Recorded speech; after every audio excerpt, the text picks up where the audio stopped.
Oh.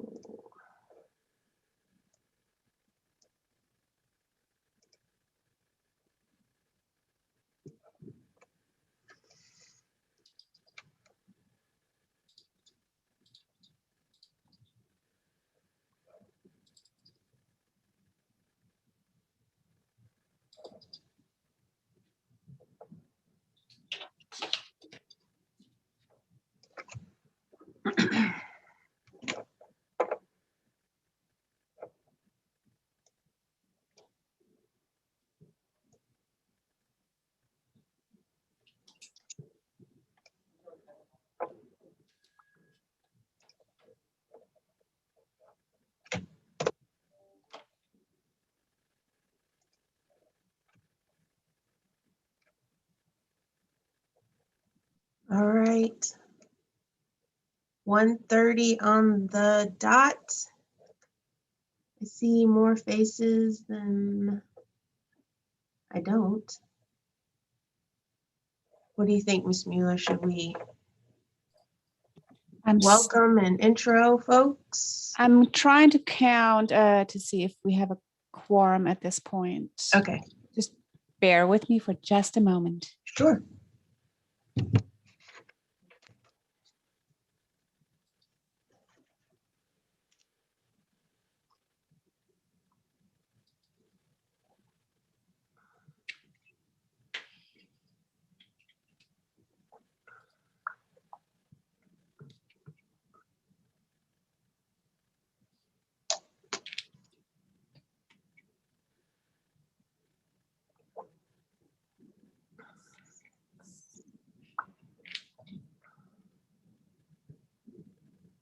Madam Chair, I believe we have a quorum and we will certify that in a moment. So I can go ahead and yes, ma'am. Start working through the agenda. All right. Friday, April 30th.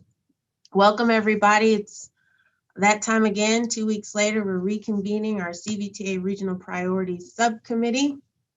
Thank you everybody for being here. I guess we will go through, again, statement regarding virtual meetings is available online. I don't believe we need to read that. And we will move on to roll call. Thank you, Madam Chair. Good afternoon, everyone. I'll start with Charles City County, Ms. Russell.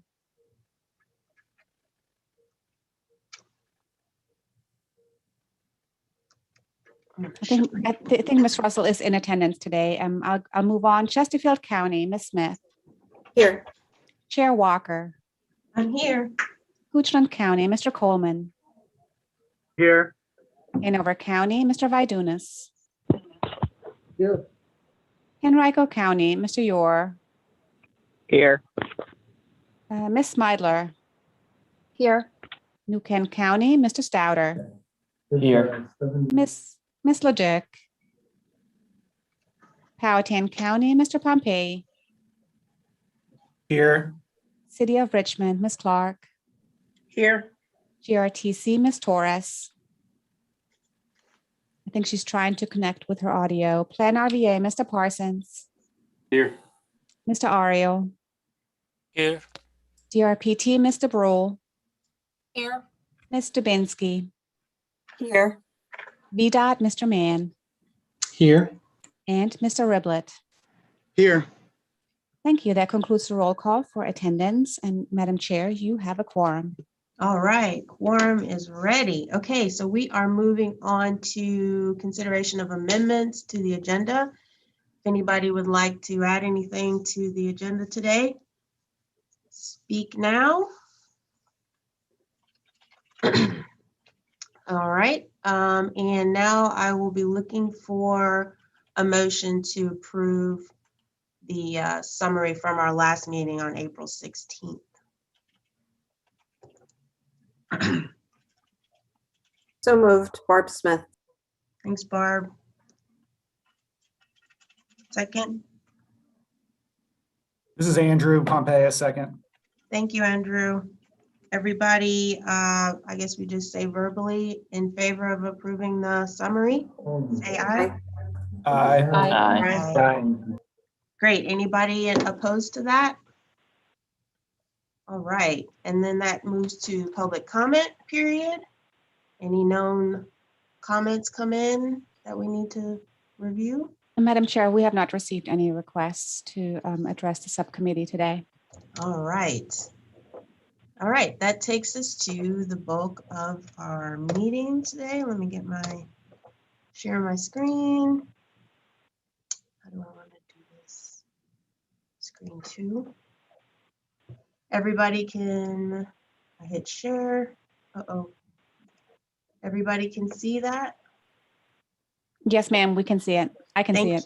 Thank you for confirming that. Okay, so today I'd like to focus our discussion. We trailed off our last meeting. We trailed off on our discussion on leveraging and the application process.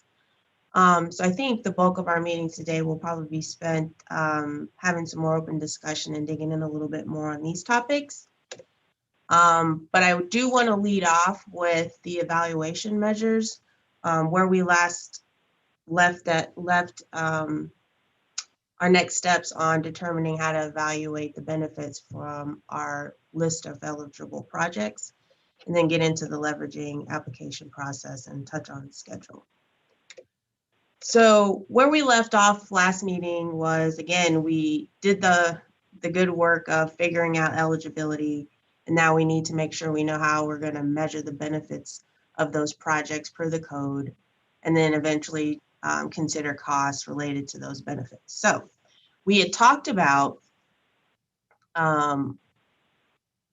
taking basically the long-range transportation plan, the universe of project list for the long-range plan.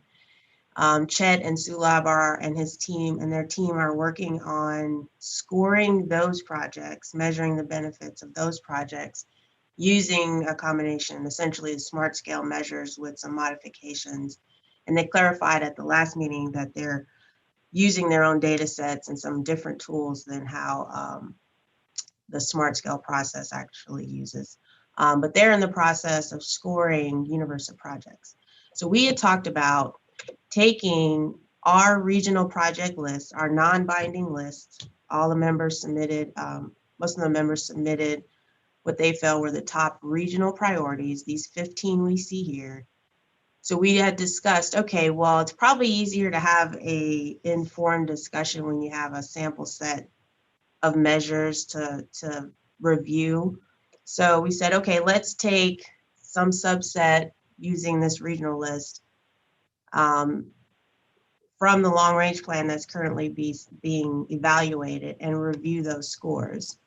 So once Chet and Sulab's team finished testing this subset of projects, we could review the scoring results to make sure that the evaluations, the measures that were used, pass the smell test. We can figure out, do we want to streamline the process? Are there any tweaks that we think are necessary to be able to effectively rank projects? And so Sulab and Chet, thank you very much. They got together on this list that we submitted. We basically wanted to confirm that we could use this list or some combination of these projects, that they were in the long range plan and they were already testing them. So if the projects if any of these 15 weren't in the long range plan, we would eliminate them from being from our test projects.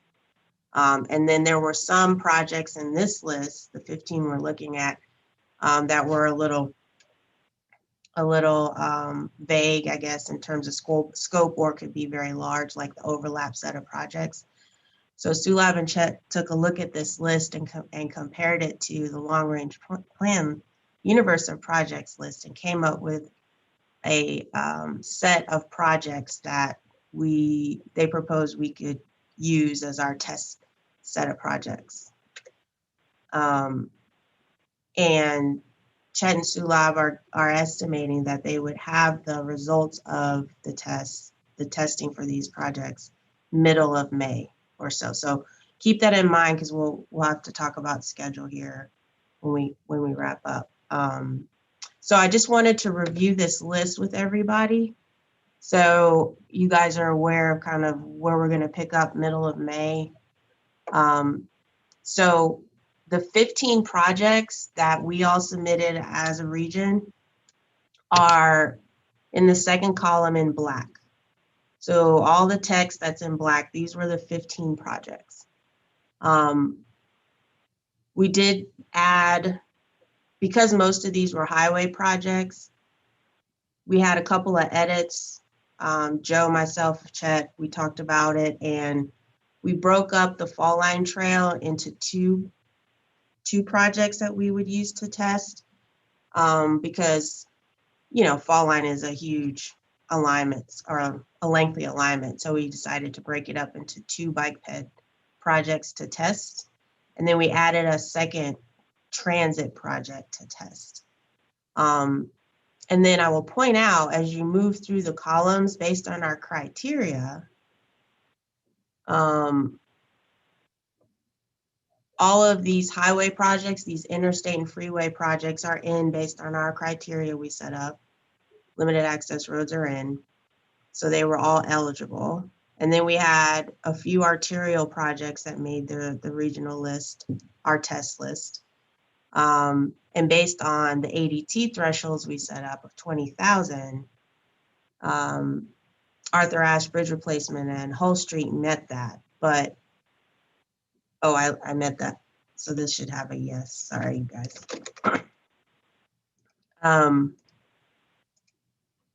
So these would be eligible. Mayo Bridge would come out because it didn't have the ADT to meet the eligibility requirement. Sorry.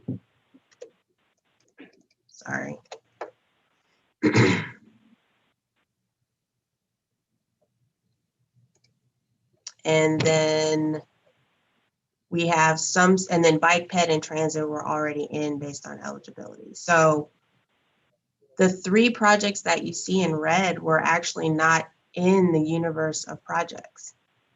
So Oilville at 64, Hull Street, and Magellan were not in the long range plan universe of projects. So we are not proposing to score those as part of our test case. So I said a lot, was probably all over the place. So I just want to get some feedback if everyone's tracking with what we're proposing to do. We're proposing to take all of the projects, less this. Sorry. The Mayo Bridge would be out because of volume. Sorry, you guys.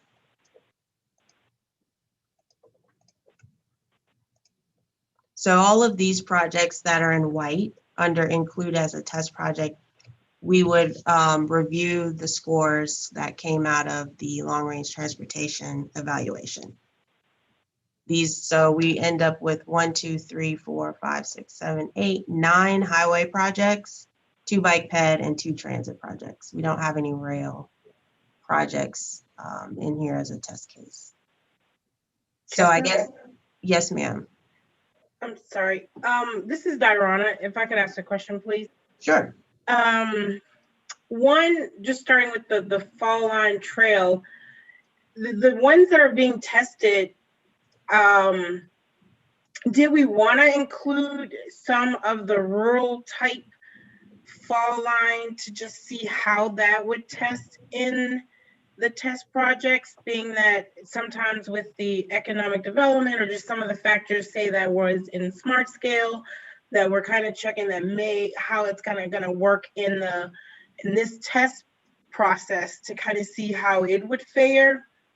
And then kind of along the same lines in regard to the projects that are not in the universe of project list, as we determined, it did not have to be in the universe of project list.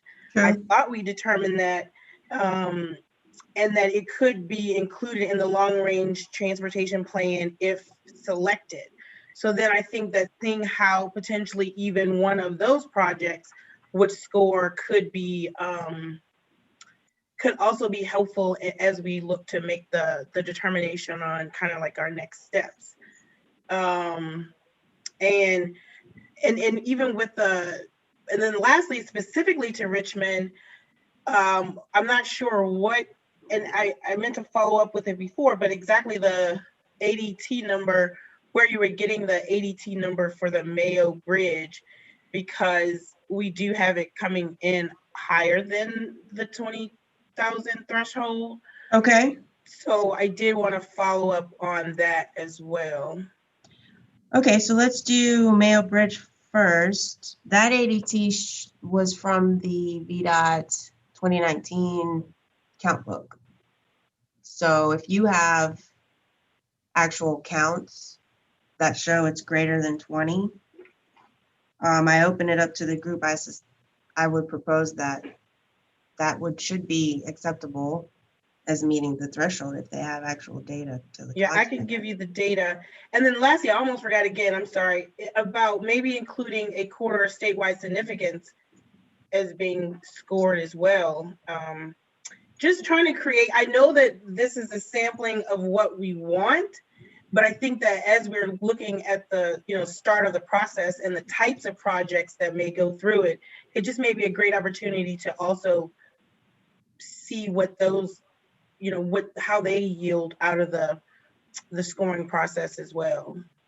Hey, Shasta, this is Barb. Sure. Yes, I Barb. think we do have projects that fall under corridors of statewide significance with the 95-64 overlap or 64 widening. Those are all corridors of statewide significance. And I could add a column that, because we talked about the arterial preservation network too. Mm-hmm. So yeah, I could add a column to make sure we have some coverage on those types of corridors with this list. But you're correct that corridor statewide significance would be represented in this subset with the intersection. Regarding the fall line, I am suspecting that Hanover Henrico river crossing, I don't really know, is more rural, and the fall line running through Ashland, Hanover, Yeah. Henrico, Chesterfield. Yeah, that was going to be my response as well. That the Hanover Henrico piece, and you guys can correct me if I'm wrong, it's off-road, right? Type of facility. Yeah, this is Chet. It's pretty rural, okay. and it's challenging too. So it's going to have a higher price tag. So it'd be good to test. Okay, good. And then, and while I'm here, I can address the not in the University projects. Yeah, I was gonna. Dorana picked up on it. Great. So thank you, Chet. I left that out. So if you could. Sure. So it's really just a question of capacity right now. Staff doesn't have the bandwidth to test additional projects because we would need additional project information, and we're in the weeds now for the next couple of weeks in testing the university projects. So it's up to the CVTA and this committee, I guess, to decide whether it's an option to include projects that aren't in the long range plan. But at this time, we don't have the capacity to add anything new that isn't already there. Yeah, and Chet, this is Madam Chair, if I could. Yeah, and there is a bridge project in there, and so we can get the correction for the table to reflect the Mayo Bridge being on COSS as well as the ADT.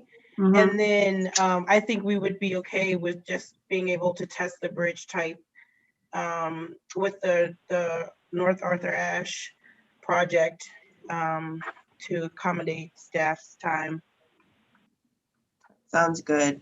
I was a little bit, the new alignment project, I was hoping we would be able to test that, just having a new alignment. But it isn't in the universal project, so you would have to, like you had mentioned, Chet, that you could do it. It would just have to be at a later date, which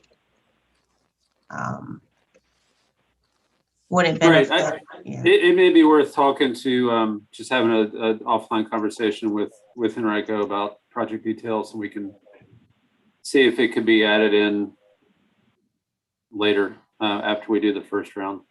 Okay. Madam Chair. And yes, Todd.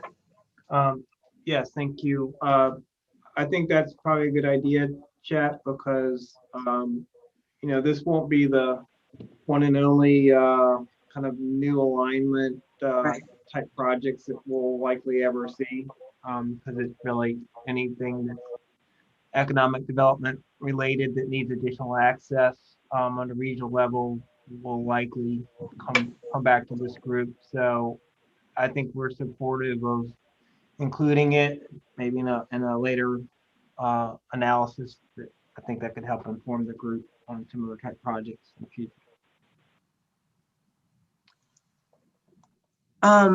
I will point out as well that where it says under include as test project, if you see project clarification, Chet and Sulab, they did a good job reviewing this list to the long range plan projects, and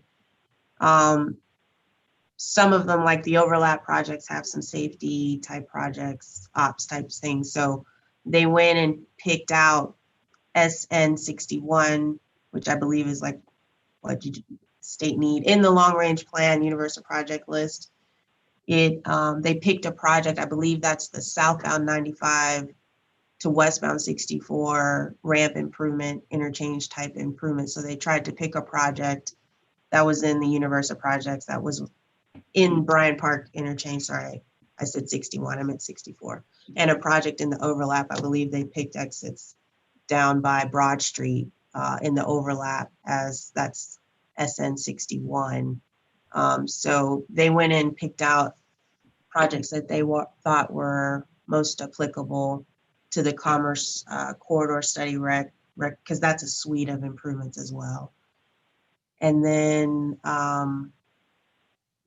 95 at Route 10 Phase 2, that's actually SN 70, Chet, but I'll get you that comment, partial clover leaf. So I don't know if it would be helpful. I can send out to everybody the exact universe of project that we're proposing to test that corresponds to the numbers to the right. So you know exactly what's being tested if you'd like.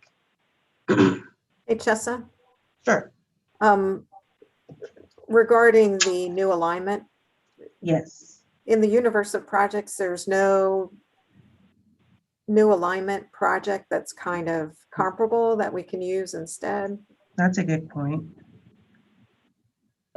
Hanover has several new alignments in the universe of projects. I don't know that they would be comparable, but they're both controversial because a lot of negative comments about them included in the universe of projects, but we have two.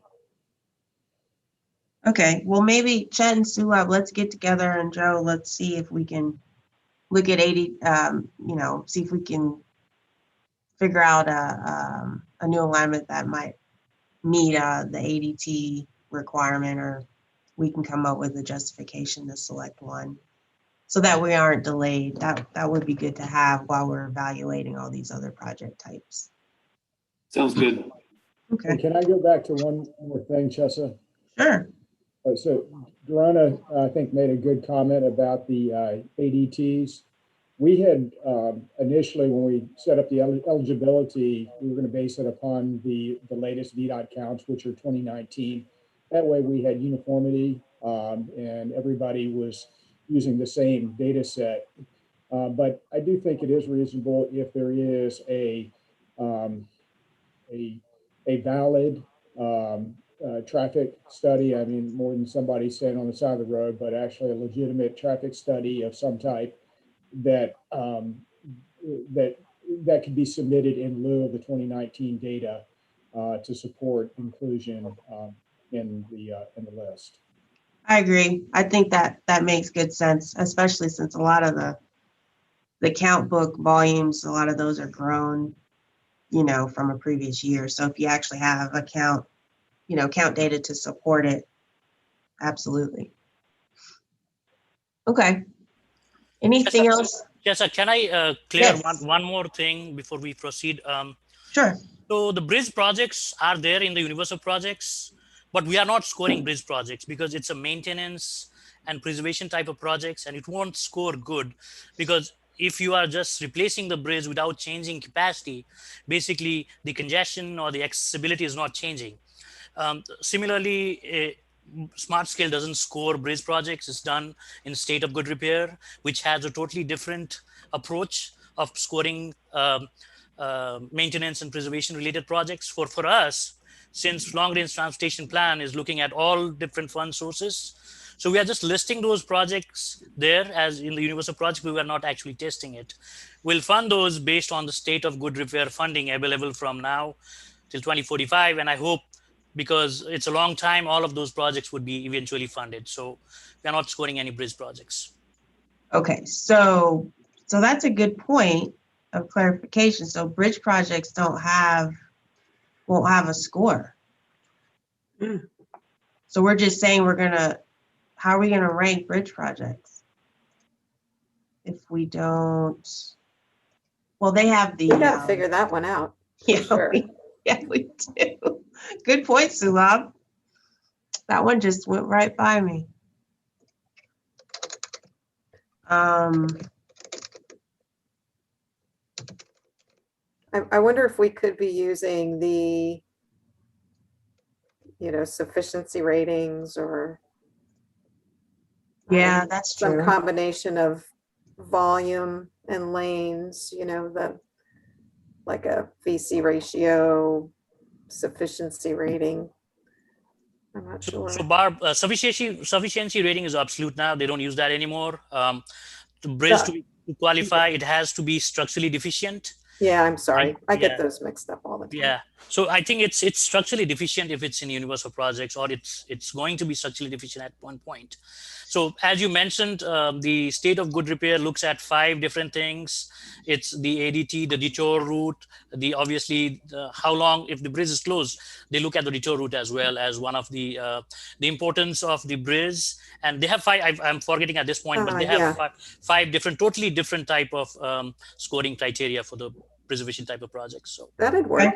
Yeah, so let me do some digging on that. I know, Sulab, I've listened to your presentation on that. So you've got all that info. So Joan, let's look at that, and we'll come up with something and do an update next week or next meeting. And Chessa, this is Dirana. Yes, Dirana.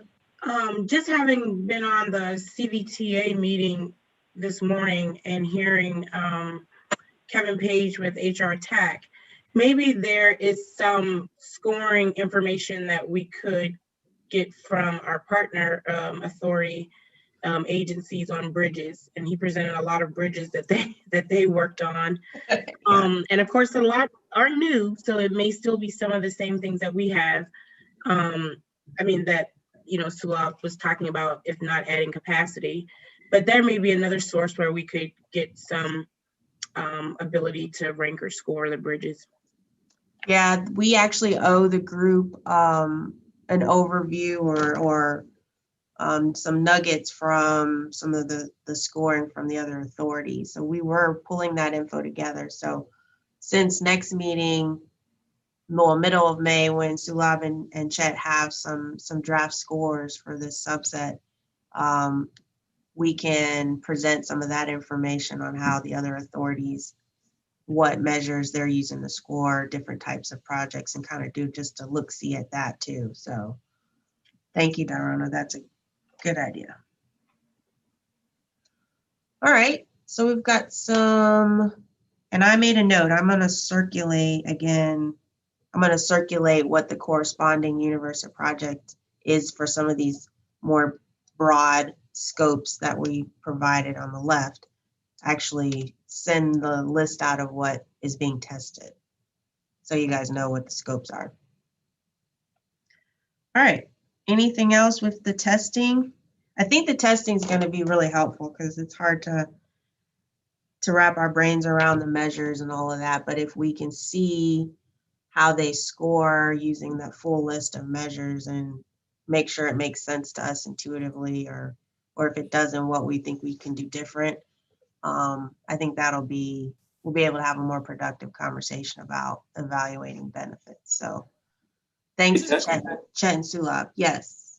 Hey, Chet, so this is Chet. I feel like I would be remiss, and this is my job at every one of these meetings, to say that if anyone listened along this morning, both of our peer agencies use the TPO's LRTP as the guide to determine which projects to fund, and then makes the funding decisions themselves. They both do it a different way, but I'd encourage this group to keep that in mind as it moves forward.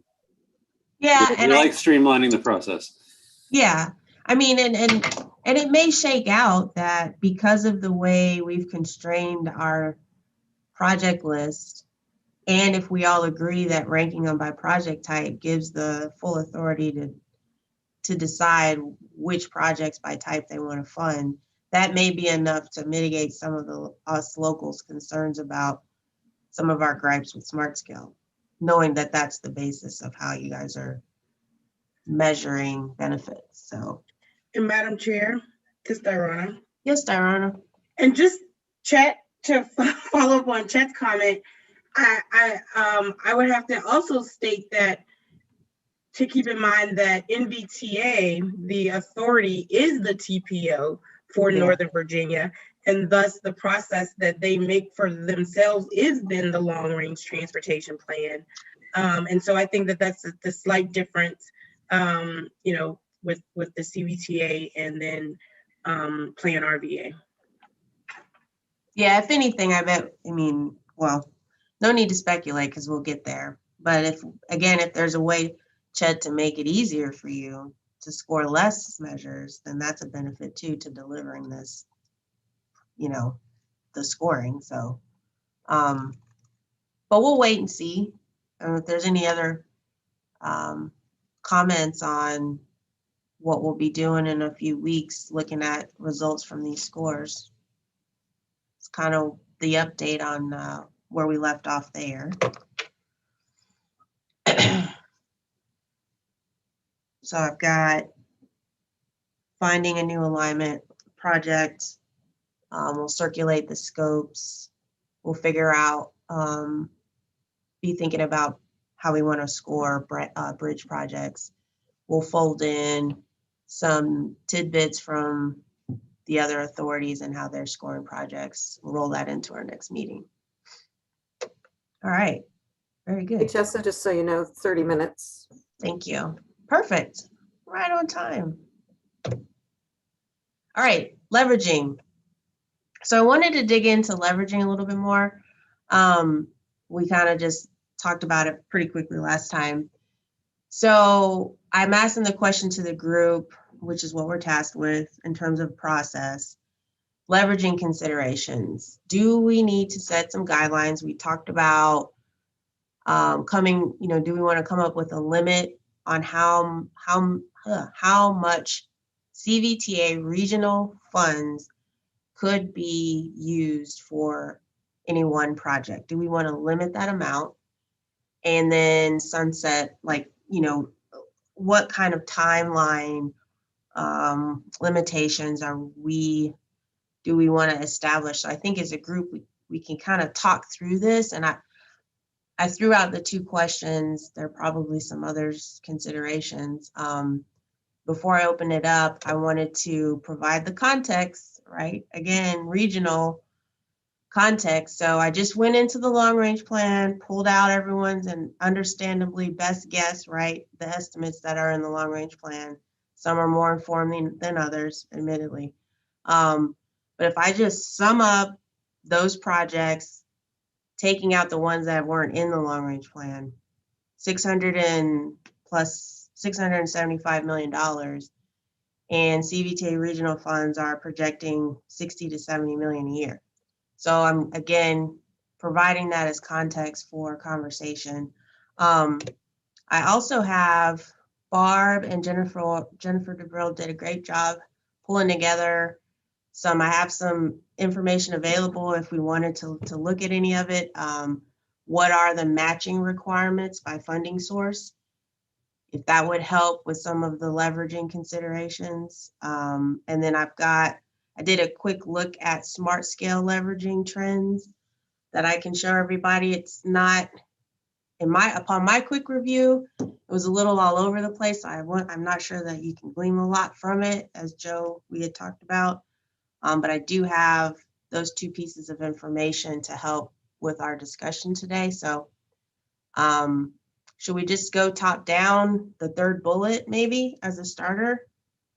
Let me phrase it this way, limiting the number of CVTA regional funds. If we were to let's take the largest projects, number 6, I-64 widening. If you add up eastbound and westbound, let's say $150 million. We've had some discussions on, I think there was some consensus that we did not want to use we did not want to fund it completely with CVTA money, but that leveraging money could be used. But are we going to limit it to 50%? 2 years of allocations, then you have to take X% and go find other funds. What are folks thinking about limiting regional funds, if any? Any thoughts? I'll jump in just to get the conversation started, but it's a rerun that I've said before. I think that there should be a limit.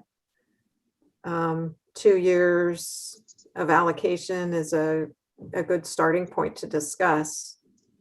Or, maybe it's some percentage of the project. That might be another option.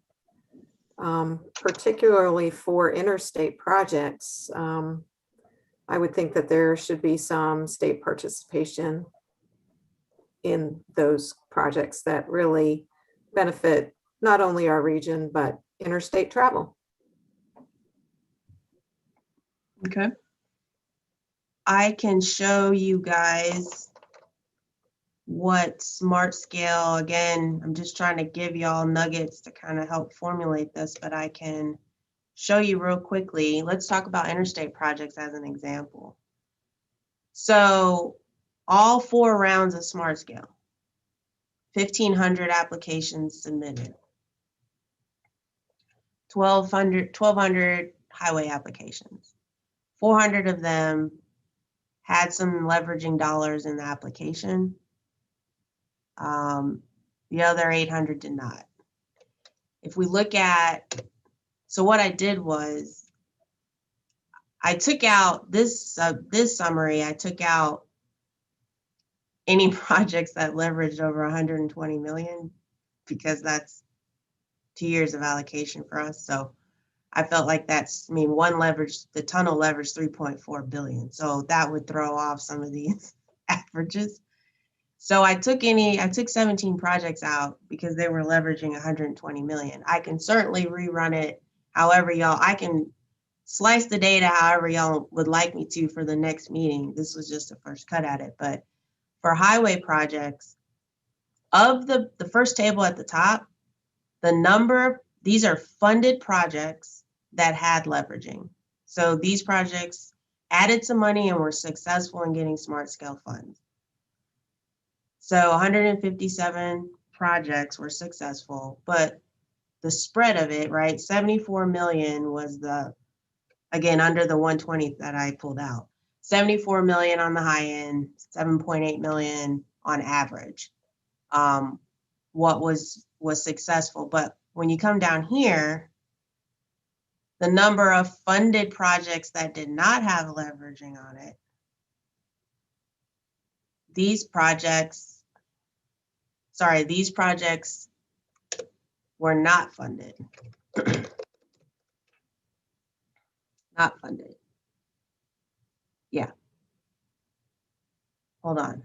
Not funded, but no, they were leveraging? funded. They were funded. Sorry. They were funded. sorry. They were funded. So what's 245 plus? Yeah. They were funded. So 93 million Oh, wait. I'm confusing y'all. I'm confusing myself. Bear with me.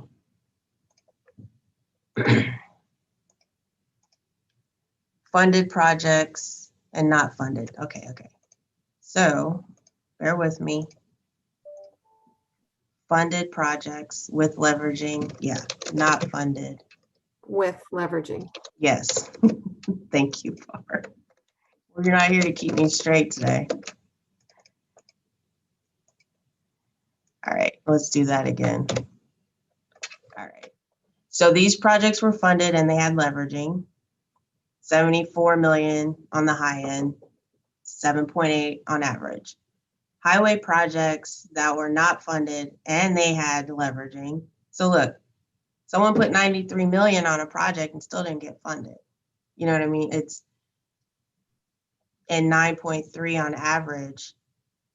I mean, this project, yeah. It's really hard to crack the code on Yes. what's that, how much leveraging money do you need?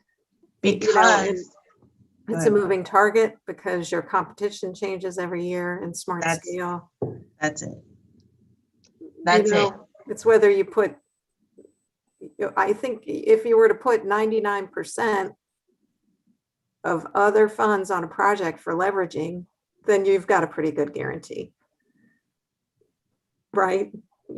That's the Hampton Roads approach.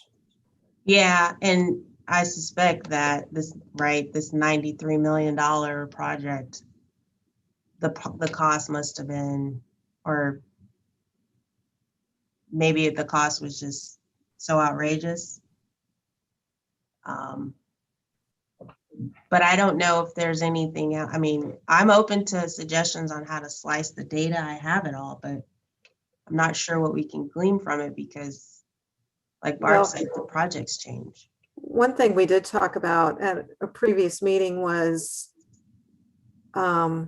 if we were using CVTA to leverage in smart scale, that going through more than one round. Right.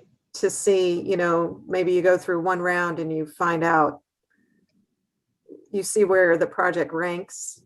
And if it's way down at the bottom, perhaps that's an indicator you need more funds. If you're close to the top, maybe next time you'll get lucky.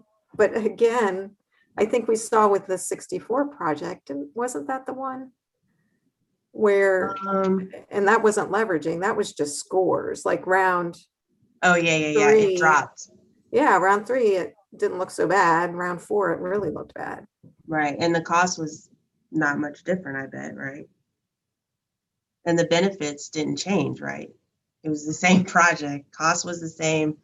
Benefits theoretically should be the same. So it was just, it moved just because of the composition of the application. So again, this is a little skewed because this is statewide. Tiny projects, big projects, tunnel projects, whereas our list is going to be constrained to and grouped by project type. So yeah, I don't know about cracking the leveraging code. I don't know how helpful. It doesn't seem like you can really figure it out. Right. So we have the other thing that we could quickly just thumb through is the leveraging or the matching information. Maybe this is the percents. I don't know. I mean, we have all of this. I can circulate this and people can look through it on their own time. But we have here what dollar amount or percentage of the project costs is required based on the funding source. Of course, so we have it by VDOT, state funding, state and local. We have DRPT, transit, those different funding sources and the matches for the various types of sources of funding. We have the rail, 30% matches there. And then of course, smart scale, which we just talked about, there is no required match. It's whatever you can throw at it to make your, costs less so it can compete better. So again, I think let's start with this. Do we all support limiting leveraging of funds? We can start with that. And then we can try to figure out how much, if everyone agrees that we do want to limit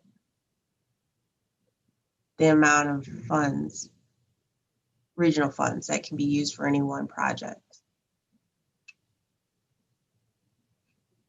Do we all support that? I want to ask a question, kind of Sure.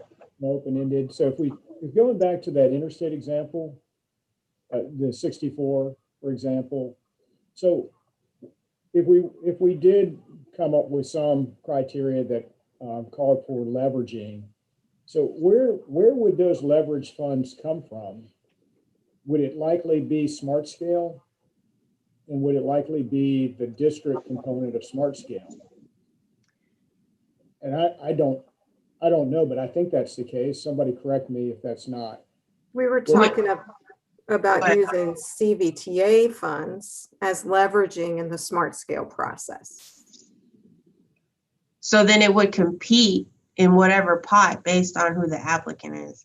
So kind of where I was going with that is that, keep in mind, it's not, in that particular example, it's not some other monies that we could leverage and get our hands on. We're just taking from funding that would go to presumably project applications that have been submitted by all of the localities in our region. And so what are we gaining in doing that? I don't see that we're really gaining anything. By limiting it? But just again, in that interstate example, if the leverage funds would come out of district grant funds, okay, well, we've also have submitted applications, local applications for those district grant funds. That's just less funding for other Yes. projects. We're competing against ourselves, I guess, is what I'm trying to say here. Are we gaining anything from leveraging? If it were leveraging from a source that were outside of our area, then yes, I think we definitely want to jump all over that. But We're gonna compete way better in the high priority pot. Well, is that the statewide? Yeah, and that pot's much bigger, right, than district grant. So maybe That's what Nova does. That's what Tidewater does. That's why so maybe that's a boundary that we put on this, that leveraging would only be applicable to the state pot and not the district pot. which means, so Barb, that's where we reference our little table all the time.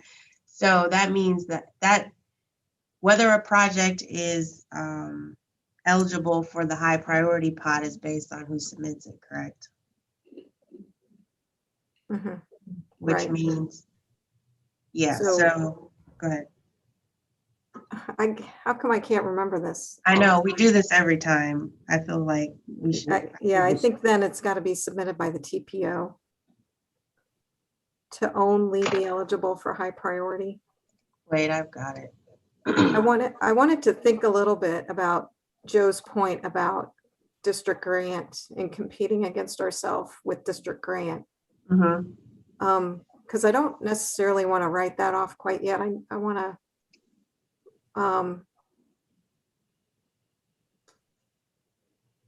Well, because using some regional money so that we don't suck away all the district grant in a large district grant eligible project means we can get more district grant projects funded. You see what I'm saying? I can't. yeah, but the net is probably like Joe's saying though, right? You have the regional pot from CVTA is benefiting the locals. The district grant pot is benefiting the locals. I guess there are some locals that aren't in the authority. Like, They wouldn't benefit. But most of these regional projects, are. well, they've got to be quarter of statewide significance too, right? For high priority. Yeah. Okay, so I talked about adding corridors of statewide significance. Do I need to do like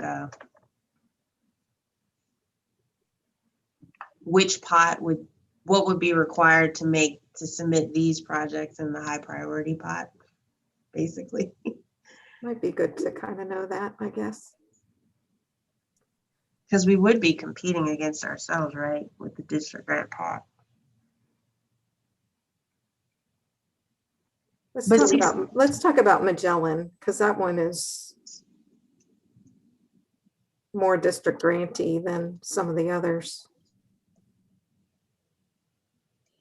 Oh, we don't have a price tag for that one. Todd probably has a number. We have a number. So how much is it? Depends on which part you want to talk about. The bridge part over the interstate is 18 million. Yeah, that's more. Okay, so 18 million. But the full project as submitted in Smart Scale was, I think, about 30 million.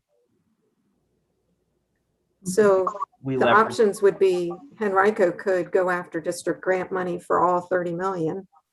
How much is in the district grant pot?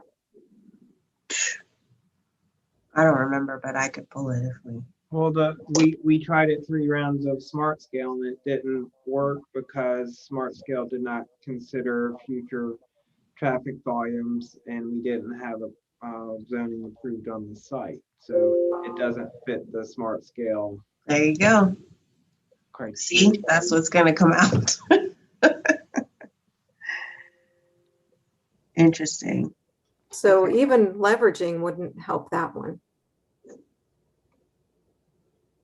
Not on the Smart Scale side, but to the point that Chet put in the chat box, it would help it on the build/tiger/raise grant side, which we are pursuing for that project.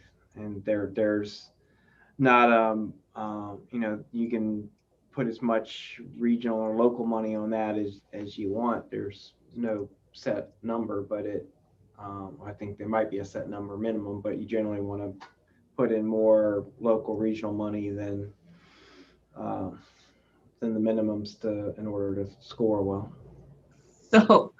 So it benefits us regionally as long as, so maybe that is what we put some sort of requirement that as long as you're not using the regional CVTA funds to leverage a district grant application, as long as it's another source, we would be stretching our dollars. But let's go back to the objective that you talked about, sticking with the same example. It's a $140 million project and $70 million per year are the projections. And we said we don't want to suck up all those funds, but really we wouldn't be, because those costs would be spread out over 6 years, presumably. And so we would be able to develop several projects by, stretch funding them like we normally do, over that 6-year period. So I don't see it as being a big suck on that. And looking at the dollar figures in our list, although we do have some fairly sizable projects, it would be interesting. I better be careful. It'd be interesting to take a stab at a 6-year plan, based upon what would that be? 420. Well, and this cost is 675. So maybe, you know, you might have some projects beginning in year 5 and 6. And so, you know, we would get them funded eventually, but we could probably do most of this But wouldn't it be better if we could without get some relying. other funds to, We should, but, and I mean, and that's kind of the approach that we're taking in Hanover is a plan that presumes all local money, but our prime objective is going to be to go after everything else that we can that's available that fits to supplant those local funds. But our worst case scenario would be 100% local. Our best case is that we'd be able to leverage those as we go. But I just feel like this is almost an impossible challenge. I get what we're trying to do, and we want to use other sources, but I'm not smart enough to be able to suggest how we do that. Madam Chair. Yes, Todd. So not to further complicate this discussion and to continue to challenge our brain cells on this, but On a Friday. on a Friday afternoon. But as anybody that was on the CVTA meeting this morning, you heard both of the other authorities talk about bonding when they bonded. I know. How much they bonded. Hampton Roads, you know, was bonding pretty much out of the gate. So while, you know, no decisions have been made within Central Virginia on, you know, how soon we would start bonding, we do have that capability. And I think there's the full expectation at some point we will to fund some of these bigger projects. So I think we're remiss if we kind of just look at our projected 35% allocation over the next handful of years and say that this is all we have, this is all we can fund, so let's narrow this project list down to only what we can pay for. You know, certainly maybe that's the case for the first couple of years, but beyond that, as we build out a 6-year plan and have some really expensive projects, just as Hampton Roads in Northern Virginia did, that there'd be the full expectation we would pursue bonding and have to figure out how that factors into all of these equations. Yeah, so because we don't know the impact of bonding, I mean, we could start off, do we start off broad in what is eligible for leveraging with little to no guidelines and tighten it up, or do we tighten up now? I thought I thought we already decided on what eligibility was. I mean leveraging. Do we not put any restrictions on leveraging out the gate because we don't know what bonding's going to do, or do we restrict it now and then open it up later? Because bonding is going to have and I'm sure we won't be waiting 5 years before that happens. I'm sure as soon as they figure out how to do it, we'll be doing it. Madam Chair, I have a suggestion. I would love a suggestion, Todd, please. So maybe for this initial set of prioritization process we're rolling out to the full authority is maybe it's a simple binary yes, no, is other funding available and will be leveraged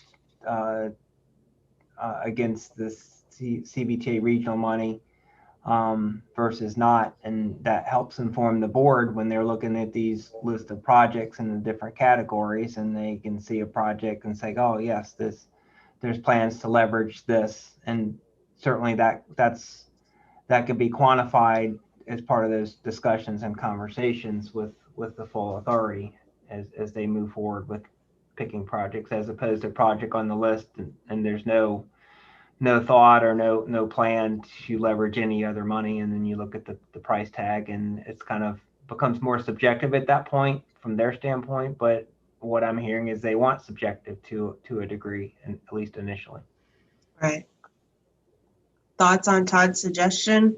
Binary, yes, no, we plan to seek other funds, yes or no? This is Darana, Madam Chair, City of Richmond. I concur with Todd on that. Okay. Others? This is Barb. Yes, Barb. I'm wondering, something that we did early on with Smart Scale is if we had a project funded, we would go after Smart Scale We to did. replace some of that funding. So maybe it's the same idea with this. You know, let's say we say 64 widening.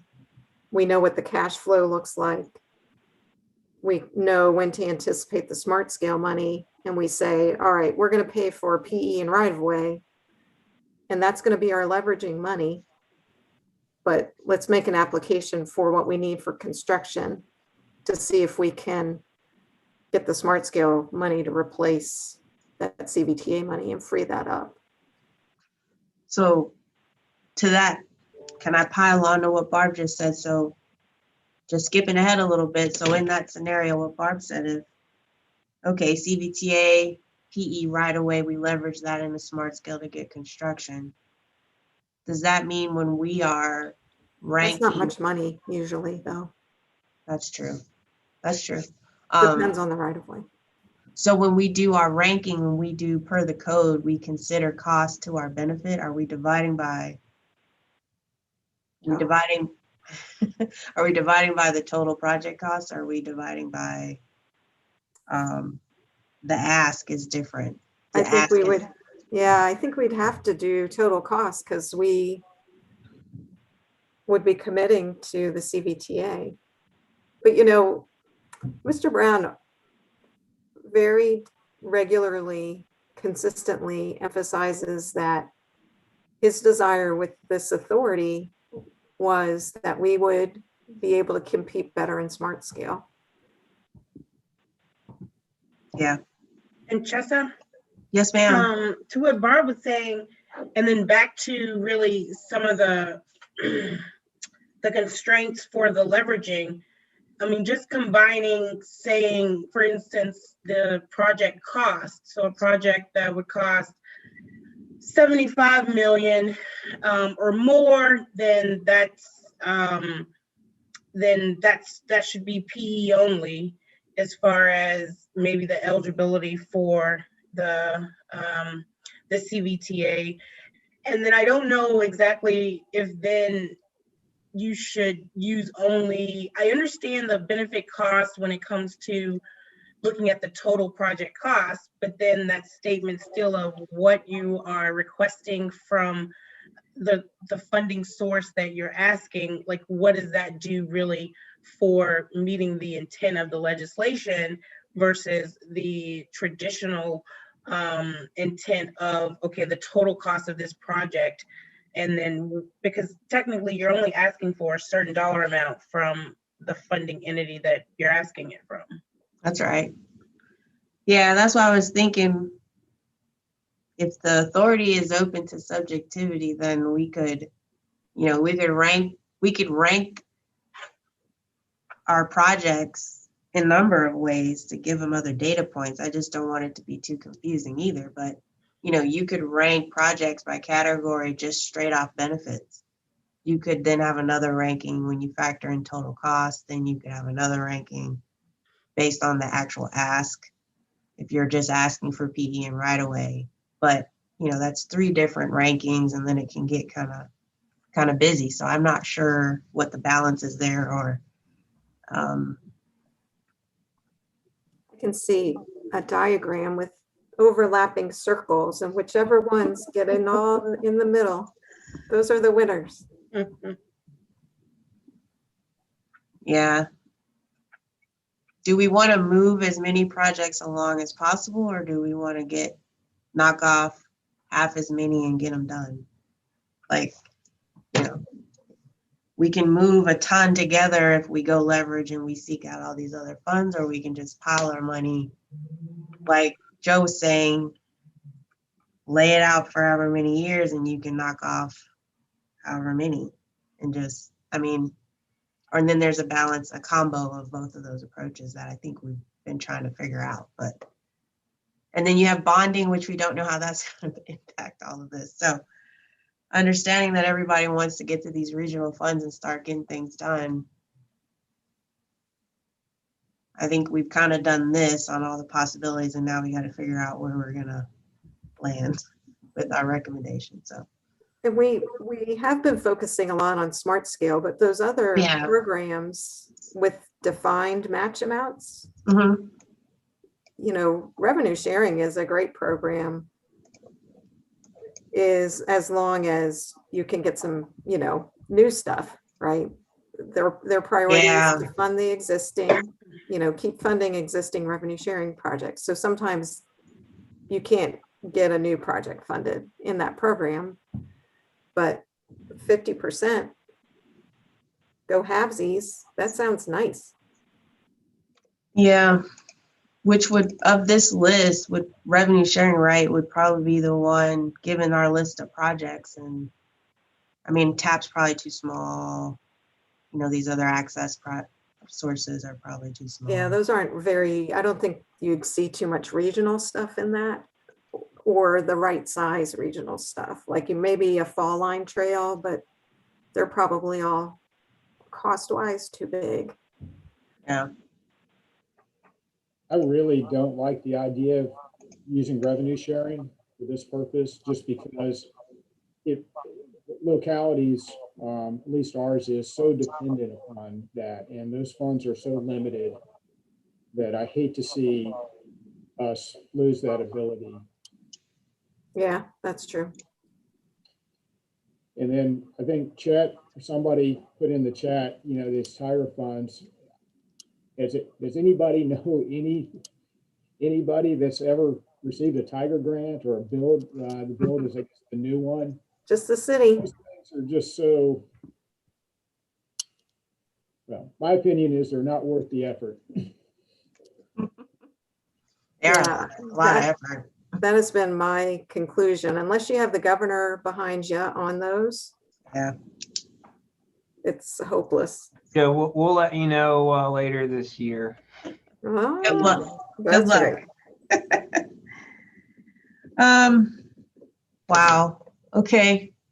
We have one specific proposal on the table, which thank you, Todd, for that. We would just say Can we just, yeah, say that one table again? it. Okay, so Todd will correct me if I said restated wrong.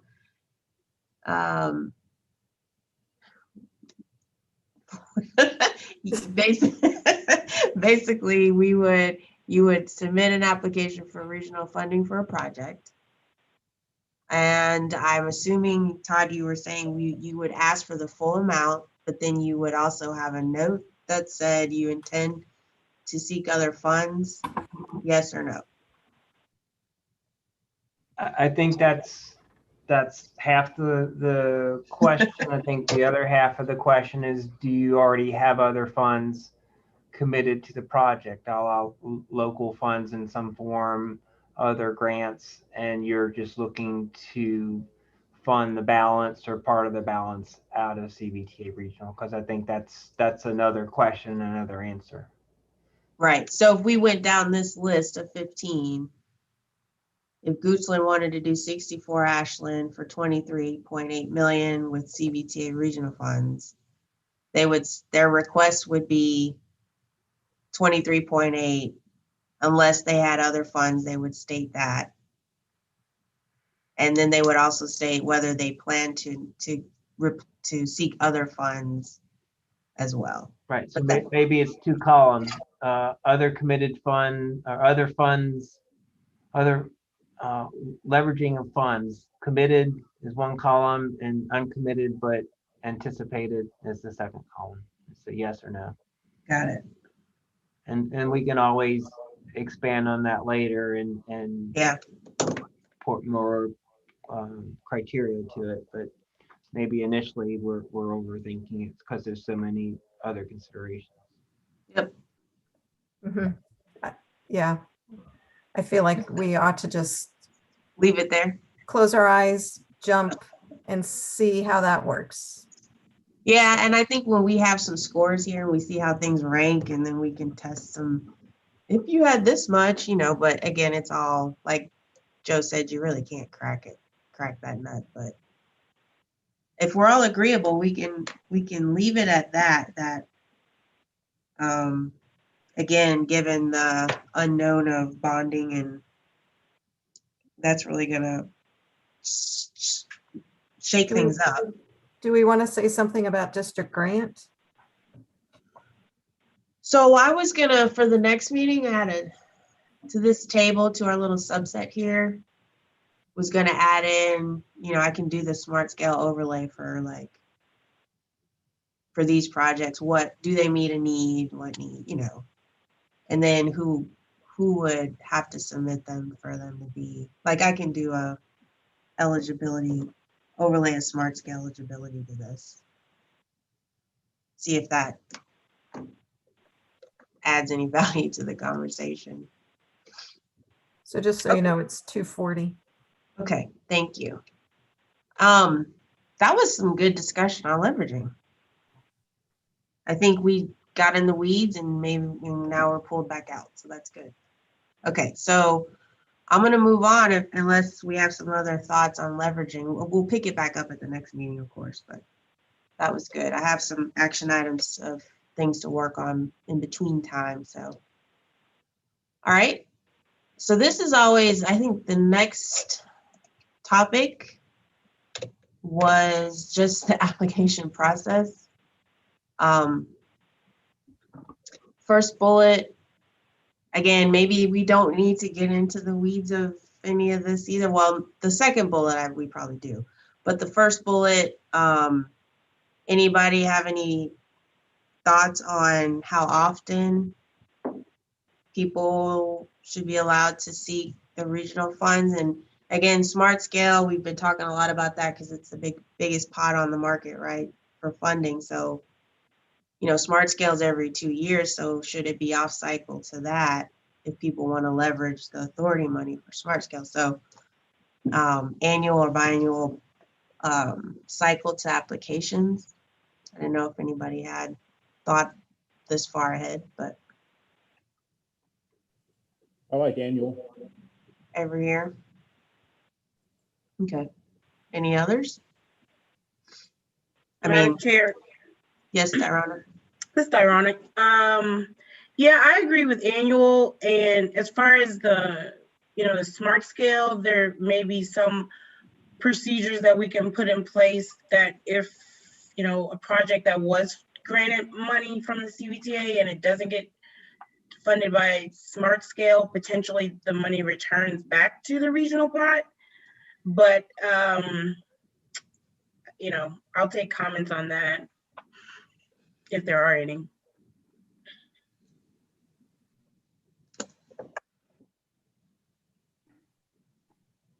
I don't know that there's a wrong answer, annual or biannual. We've got 2 votes for annual though. So, Madam Chair, yes, Todd. I think we support annual. The only reason I hesitate is it's a constant application cycle already. So No. so we challenge you that you have to keep the application process simple. Yeah, I'm with you there. You don't have to convince me of that one. And, Yeah, I was and trying not to comment because I'm so lazy. And also to Doran's point, I think at some point we also need to not tie up regional funds if we're submitting for smart scale and not being successful. So I don't know what exactly that looks like, but Yeah, I mean, 2 rounds of smart scale is 4 years. exactly. So maybe it's 1 round. If you don't get it, then and you don't have another funding source option, then that money gets potentially reprogrammed and you can try again another cycle maybe.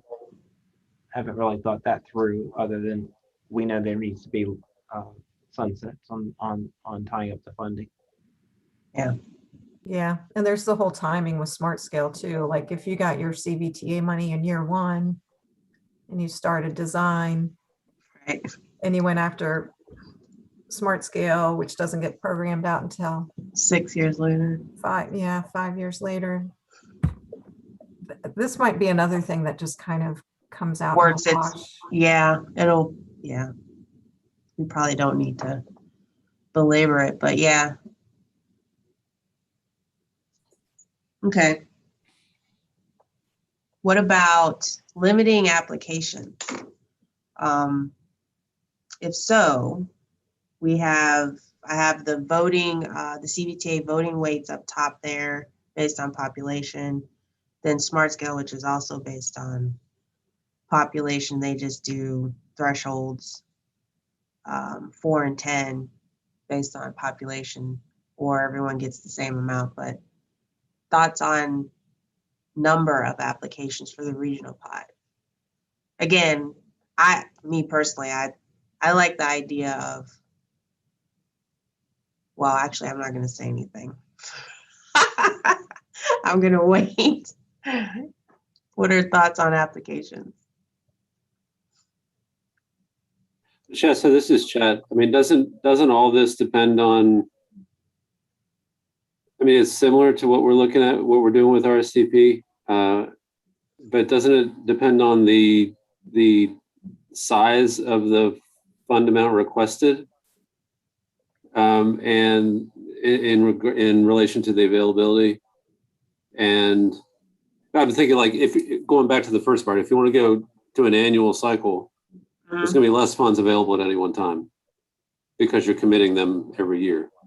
So you can't go out and look for match funds for a big project because there might not be that much there.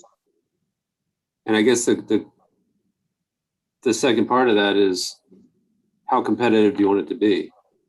I mean, if you want to make this a reliable source of funds for 9 jurisdictions, then you think about limiting the amount you could ask for or the number of applications you could submit. Otherwise, you may grant, 15% of the applications or something like that. It all depends on how much money's there and what the projects are. I hate to say that, but. And I hope too, when we program, we don't program every single dollar and every single year, so that we've got some flexibility to respond to some new project that comes up that needs to go faster, or overages that were not anticipated that need to be addressed. I don't know if I'm agreeing with you or not, Chet. I like the idea of limiting the number of applications. I also like the idea of maintaining a reserve account. Both giving flexibility and, again, just recognizing that there are limitations to the amount of funding. Put your best application forward, or your best two. And I think the weighted votes numbers would be appropriate. Although I would be also okay for the 2 localities that just have 1 to allow them to submit 2, keep the others the same, just because 1 seems like not enough. But that's my 2 cents. Thank you, Joe. Others' thoughts? Application, number of applications?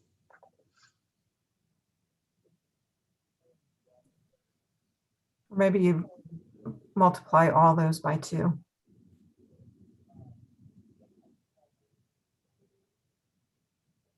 Yeah. I think we should limit the applications. I know that's shocking coming from Chesterfield. Well, I mean, from Chet's perspective, I would say limiting makes sense. I mean, we just can't, it doesn't make sense to have piles and piles of applications to have to score and deal with. Especially if we're all in favor of an annual process too. Madam Chair. Yes, Todd. Yeah, I think Henrico agrees. Limiting maybe along the lines of the weighted voting numbers, but increasing the others to 2 if everybody thinks that's equitable. And also, I wasn't going to say anything about Chesterfield and the number of applications. I caught myself. Madam Chair, this is Diana. Yes, ma'am. I think the city can agree with limiting the number of applications. And while I do see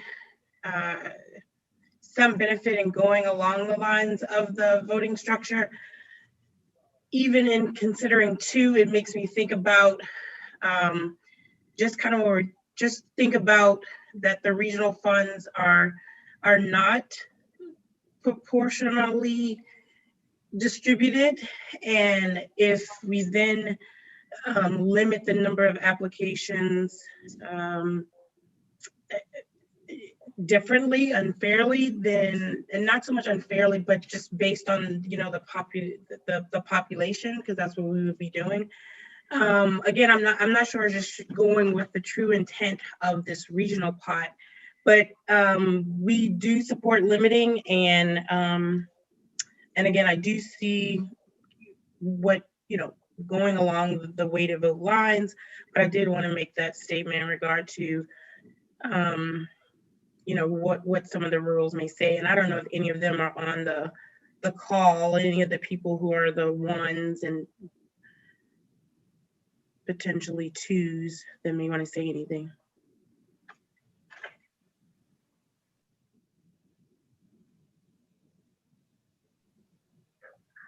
I know this is Tom.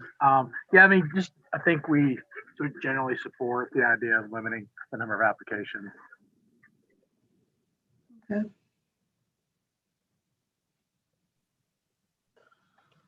All right. Readiness considerations, that might be way too far in the weeds. I think we had kicked around, Barb, I think you and I had kicked around, maybe people get some sort of extra consideration if their project is further along than starting from scratch. But I don't know, that might be coming off a smart scale. That was a question I'm throwing out, you know, projects that are have a well-defined scope supported by, you know, an IMR, or may even be NPE, or I don't know, kind of further along. Should they be given any kind of special consideration or not? We can just cross that out and move on to application format. But I didn't want to throw it out to the group. I feel like the readiness part of it would show up in how you program the money. That's true. That's true. Yeah, I'm not hearing much on the readiness. Okay, maybe that'll come up later. Another one of those things that might need further vetting at a later date. But application format, I guess we all submit applications on the regular. Are there any applications that we submit currently that would be a good example to mirror in terms of level of detail? And I mean, you need a scope, you need a sketch, you need an estimate, I guess a schedule. We all submit CMAQ, RSTP, TAP projects. What other forms? Obviously smart scale, I don't know. We all are probably, that's probably more than we would want to do. No Ideas? site plans. Don't make me do site plans. Yeah, we'll get to that one when we get to measures. So, ideas? This is Andrew. I think in terms of a rural locality and the bandwidth that we have, the RSTP level of detail was pretty good. I think we were able to provide pretty detailed information about our project without taking too much staff time and too much of a burden on us. So that level of detail I thought was comfortable from a rural locality's perspective. Thank you. I guess we could go back really quick to this list. I mean, a lot of these probably already do have some sort of study behind them. I mean, you're not going to widen 64 with no idea of scope. The overlap has a study. Bryan Park's being studied now. Gayton, Ashland. A lot of these already have studies behind them. So I don't think study should be a requirement with an application. For instance, if you're going after an interchange, the IMR would be part of PE. Right. Or whatever it is, IAR. IAR. Mm-hmm. Okay.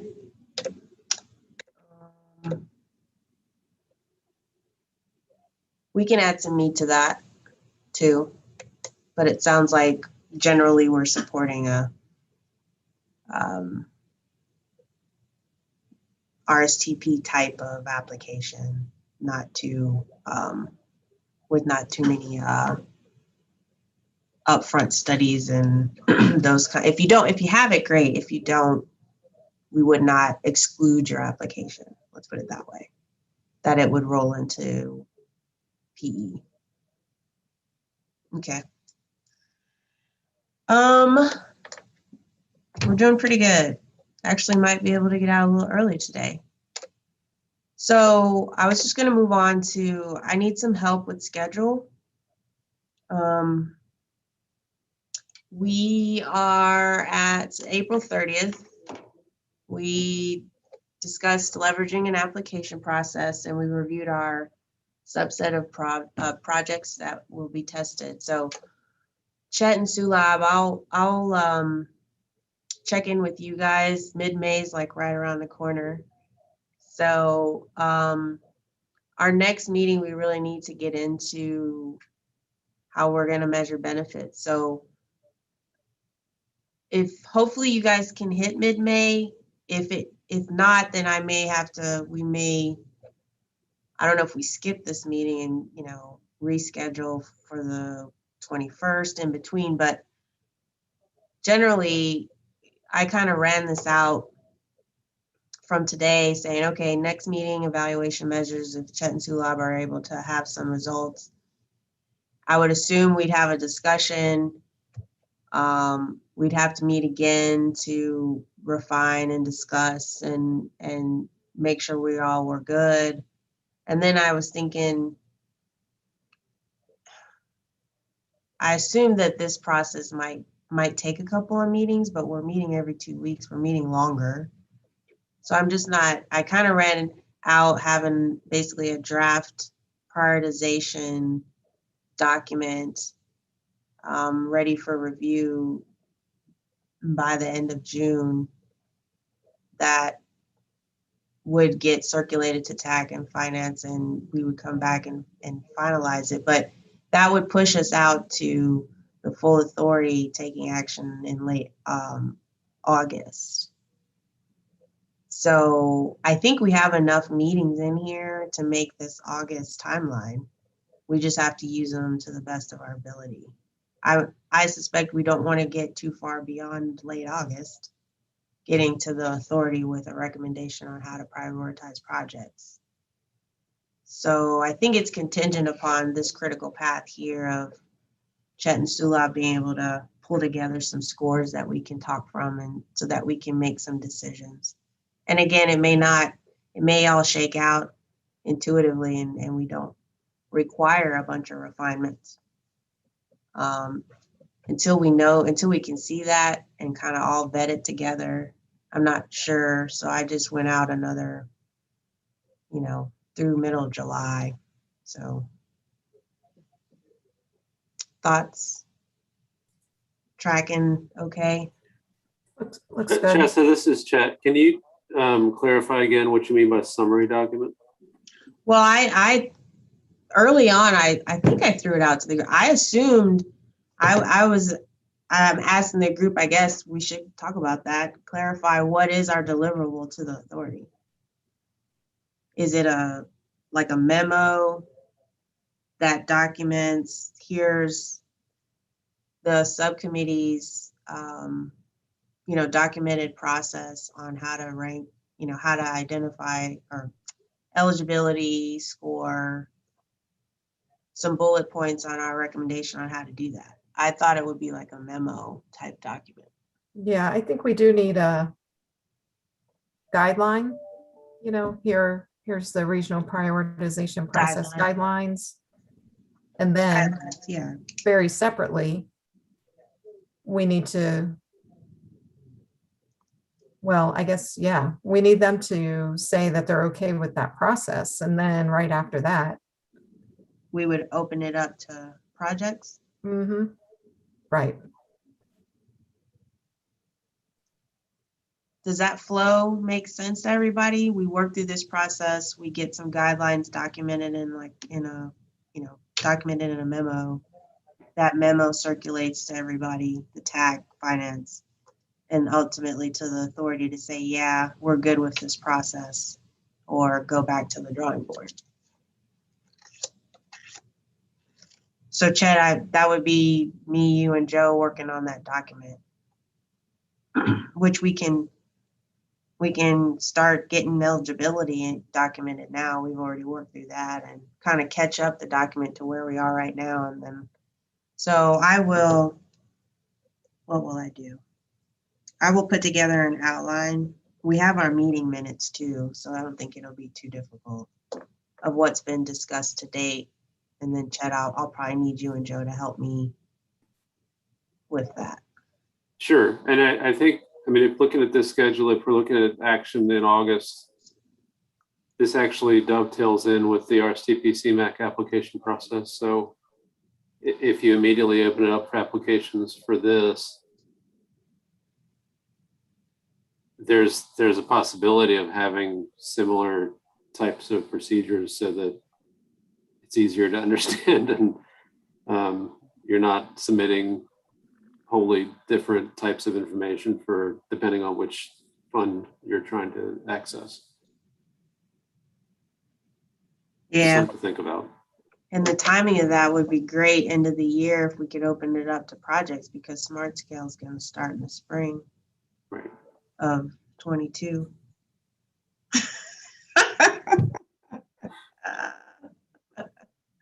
Yay!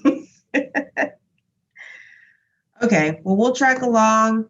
I'll check in with Chet, you, and Sulab along the way here and see if we'll have anything come May 14th. If not, I may get with Nicole and we may reschedule our meeting.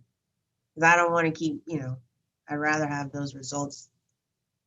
I don't want to meet just to meet, so. Yeah, if we can circle back and make sure we have substitute projects identified, like we talked about earlier. Okay. I feel like the 14th would be doable, but we'll know probably midweek next week whether that's a reality or not. Okay. All right. Well, 27 minutes early, y'all. Anybody have any other? Yeah, there you go, Dyrona. See, we're out of here 27 minutes early. I hope everyone has a good Friday, unless there's anybody who wants to say, Todd clapping his hands. Anybody wants to add anything? I'm just cutting us off. I didn't want to cut anyone off. Great discussion. Thank you so much. You guys are very good people. I hope you guys have a good weekend. And we will adjourn. Thanks, everybody. Thanks, everybody.